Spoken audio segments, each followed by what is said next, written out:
ದಿನಾಂಕ 9/1/2026 ಶುಕ್ರವಾರದಂದು ಬೆಳಗ್ಗೆ 10:30 ಗಂಟೆಗೆ ಫಾತಿಮಾ ಶೇಖ್ರವರ 195ನೇ ಜನ್ಮದಿನದ ಕಾರ್ಯಕ್ರಮ ಆಯೋಜನೆ ಮಾಡಿದ್ದು, ಕಲಬುರಗಿ ಉತ್ತರ ಮತ್ತು ದಕ್ಷಿಣ ಮತಕ್ಷೇತ್ರದ ಪದಾಧಿಕಾರಿಗಳು, ರಾಜ್ಯ ಮತ್ತು ಜಿಲ್ಲಾ ಮಟ್ಟದ ಪದಾಧಿಕಾರಿಗಳು ಕಾರ್ಯಕ್ರಮಕ್ಕೆ ಹಾಜರಾಗಲು ಸೂಚಿಸಲಾಗಿದೆ.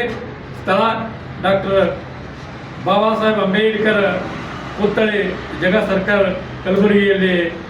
ಮತ್ತು ತಾಲೂಕಾ ಅಧ್ಯಕ್ಷರಿಗೆ ವಿಶೇಷ ಸೂಚನೆ ಏನೆಂದರೆ, ಆಯಾ ತಾಲೂಕಾ ಕೇಂದ್ರದಲ್ಲಿ ಸ್ಥಾನದಲ್ಲಿರುವ ಡಾಕ್ಟರ್ ಬಾಬಾ ಸಾಹೇಬ್ ಅಂಬೇಡ್ಕರ್ ಅವರ ಪುತ್ಥಳಿ ಹತ್ತಿರ ಶೇಖ್ ಫಾತಿಮರವರ ಭಾವಚಿತ್ರ ಇಟ್ಟು ಪೂಜೆ ಸಲ್ಲಿಸಲು ಎಲ್ಲ ತಾಲೂಕಾ ಅಧ್ಯಕ್ಷರುಗಳಿಗೆ ಜಿಲ್ಲಾ ಸಮಿತಿ ಸೂಚಿಸುತ್ತದೆ. ಧನ್ಯವಾದಗಳು. ನಾನು ರಾಹುಲ್ ಎಂಡಾಂಗೆ, ದಕ್ಷಿಣ ಮತಕ್ಷೇತ್ರದ ಪ್ರಧಾನ ಕಾರ್ಯದರ್ಶಿಯಾಗಿ ಮನವಿ ಮಾಡಿಕೊಳ್ತಿದ್ದೇನೆ. ಜೈ ಭೀಮ್.